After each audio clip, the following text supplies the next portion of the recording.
Ladies and gentlemen, welcome to the press conference of Stefanos Tsitsipas. First of all, welcome to Melbourne, Steph, and you have had a great time at the United Cup, winning all the matches and having brought Team Greece to the semi-final. How does that prepare for your Australian Open here? Let's just talk for a second the fact that I got Chris Wemsworth wrong on the test. That was not good. United Cup was a great experience. I'm happy that the event took place. I've been talking to the ATP and some other people last year of bringing this event to life, and I'm happy, they listened to some of the players, and one of them was also me, trying to push them to make it. ATP Cup was a good event, but I felt like bringing the males and the females together to create one cup that is equal to both would have been a great idea. I enjoyed every minute of it, sharing it with Maria by my side. We formed some really nice memories, both in Perth and Sydney, despite our loss to Italy. I can only take good things out of it. We fought, we didn't prevail and come victorious, but it was definitely one of those events that tennis is liking. Tennis doesn't have events like this. Tennis is a very individual, lonely sport.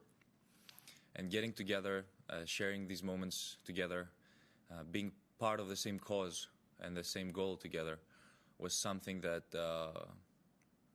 makes me grow as a player and makes me want to look forward to the next edition of the United Cup, and hopefully a much more updated and a much more developed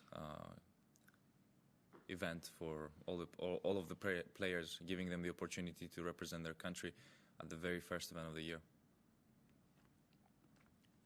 Questions, please. From the Tennis Podcast. Just on that theme of the United Cup, you said for it to develop in the future. What would you suggest it does differently, having had an edition of it now?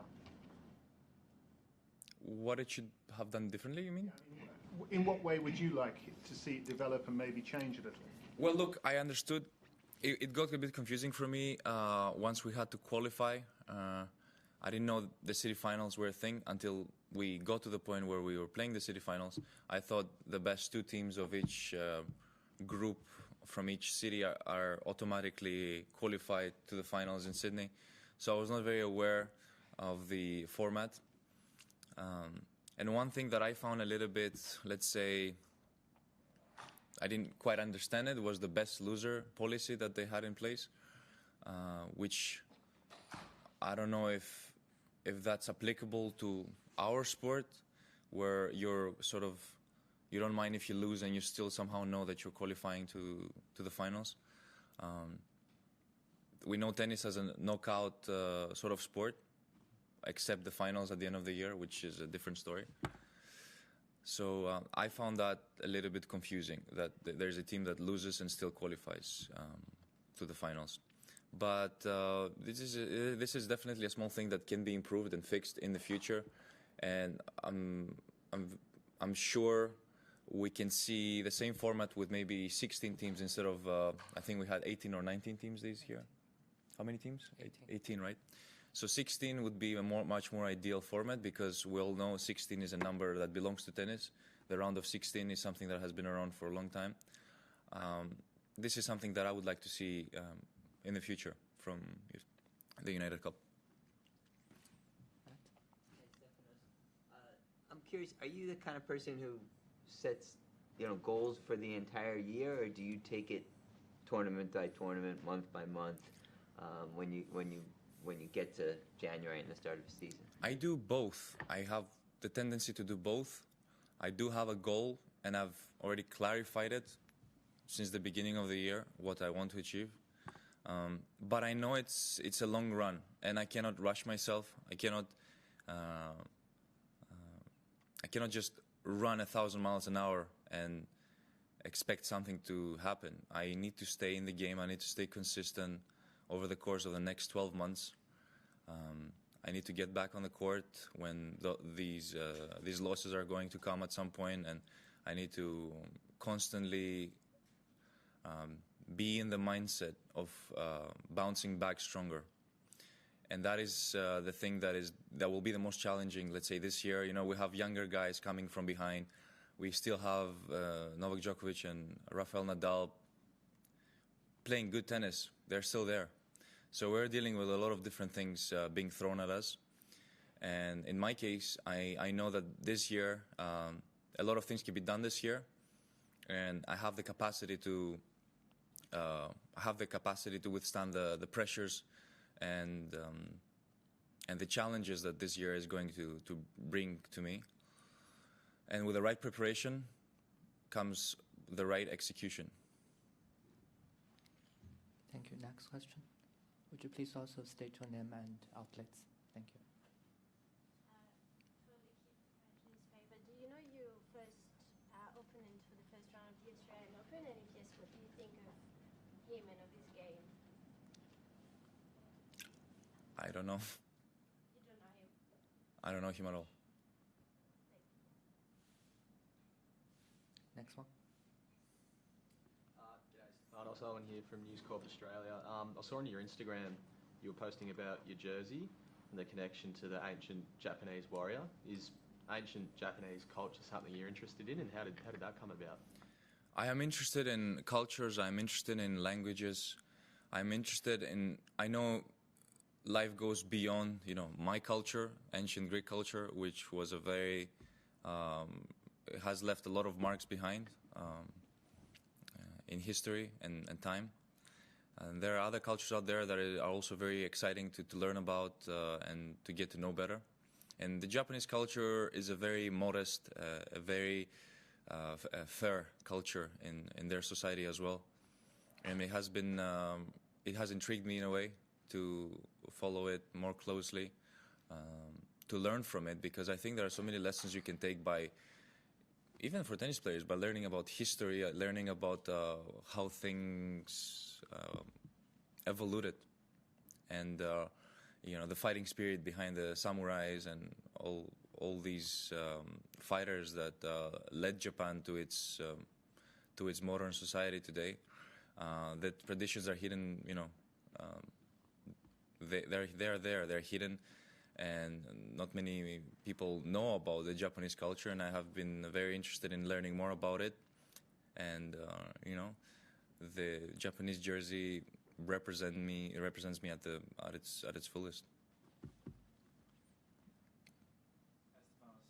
Danish media here. You know Holger Rune really well, and you played him 2 times last season. How do you see him as a player, as a person, and how far do you think he can get? He's a very strong opponent. He has matured pretty fast, I would say, in his game. But of course, that comes with a lot of hard work. I've seen him at the academy working hours and hours, and he's obsessed with tennis. You can see how obsessed he is with the sport. He lives, breathes, and just, I think, thinks tennis all the time. Which is, it's both good, but it might also have some downsides to it. You have to have some other things in your life that excite you and maybe bring you joy. Of course, tennis is an important part of your life. But I don't know. I'm just worried about him of burning out. It's a lot of tennis. I see players. I would say I have a good eye and I'm able to analyze them a little bit. But of course, there is a lot of improvement for him, I believe, sometimes in how he behaves on court. He's a great athlete. He is able to beat anyone. And he's a very, disciplined guy when he plays matches. But, he reminds me a little bit of myself when I was younger, at his age. Just getting started. I don't know much about the ATP Tour. I'm trying to discover along the way and get to know the players better, the tour better. I think this year could be his year, a year where he does much better than the year before. He proved it in Bercy recently and some other tournaments prior to that, winning titles and lifting some good trophies. And if I had to make a prediction, I would make a prediction on him that he's going to have a good 2023. Thank you. Last question for English, Howard. Hi, Stefanos. Howard Fenderich with the AP. Just wanted to ask your perspective on Novak Djokovic returning to the field here. He missed this tournament, of course, a year ago. He also missed the U.S. Open because he's not vaccinated. What are your thoughts on seeing him back in the field here? I mean, I don't have any thoughts, honestly. I think it's good for his fans that he's back. He's able to play this year at the Australian Open. He's one of the strongest players on the field. He still got it, you know. He can still play. He can still go deep in the tournament. He played very well in Adelaide. He had some good matches there. So it's up to us to do something about it and to stop him.